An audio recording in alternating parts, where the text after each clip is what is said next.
آپ نے سنا کہ یونان کے اندر ایک جرنیل ایگم میمون نے اپنی 18 سالہ بیٹی کو ذبح کر کے دیوی کو راضی کرنے کے لیے اس کے قدموں کے اوپر اپنی بیٹی کی لاش کو نذرانے کے طور پہ پیش کر دیا تھا۔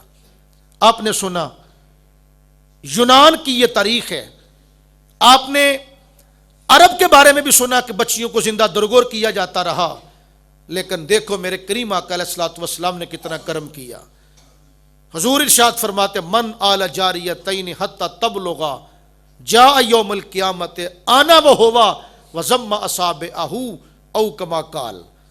حضور فرماتے جس بندے نے 2 بیٹیوں کو پال کے جوان کیا، فرمایا 2 بچیوں کا باپ اور میں امام الانبیاء کل قیامت والے دن جنت میں اس طرح ساتھ کھڑے ہوں گے جس طرح یہ 2 انگلیاں ملی ہوئی ہیں۔ 2 بیٹیوں کا باپ، یہ اس کی شان حضور بیان کر رہے ہیں۔ ایک صحابی رسول ہیں جن کا نام ہے حضرت سراقہ بن مالک رضی اللہ تعالی عنہ۔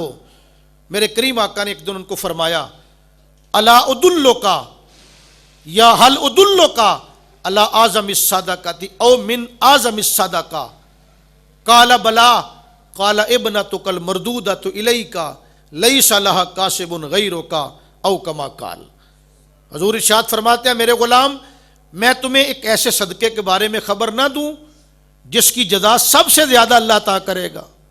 عرض کی حضور بتا دیں، تو آقا کریم نے ارشاد فرمایا کہ ابنتک المردودۃ الیک، تیری ایک بیٹی تھی جس کو تیری طرف رد کر دیا گیا۔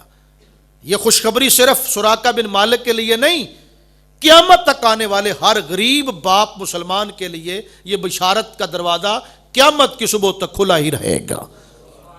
فرمایا تیری بیٹی تھی، تیری طرف رد کر دی گئی، یعنی کہ بیٹی کا نکاح کیا، شوہر نے کہا کہ تیرا رنگ گورا نہیں، تو خوبصورت نہیں، طلاق دے دی۔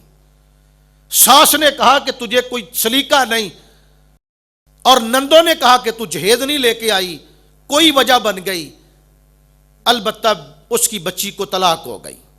کسی مسلمان باپ کی بیٹی کو کسی نے بھی قبول نہ کیا، لیکن جس کی بیٹی تھی نا، جو بوڑھا اور غریب باپ جو بچی کا باپ تھا، اس نے ساری زندگی اپنی بچی کو سینے سے لگائے رکھا، مزدوری کر کر کے بچی کے اخراجات پورے کرتا رہا، زندگی گزر گئی روتے دوتے پریشانیوں کے اندر، لیکن میرے اور آپ کے آقا نے فرمایا کہ کسی سخی کو اتنی بڑی جزا نہیں ملے گی جتنی بڑی جزا ایک غریب باپ کو بچی کے ساتھ پیار کرنے کے صلے میں اللہ عطا فرما دے گا۔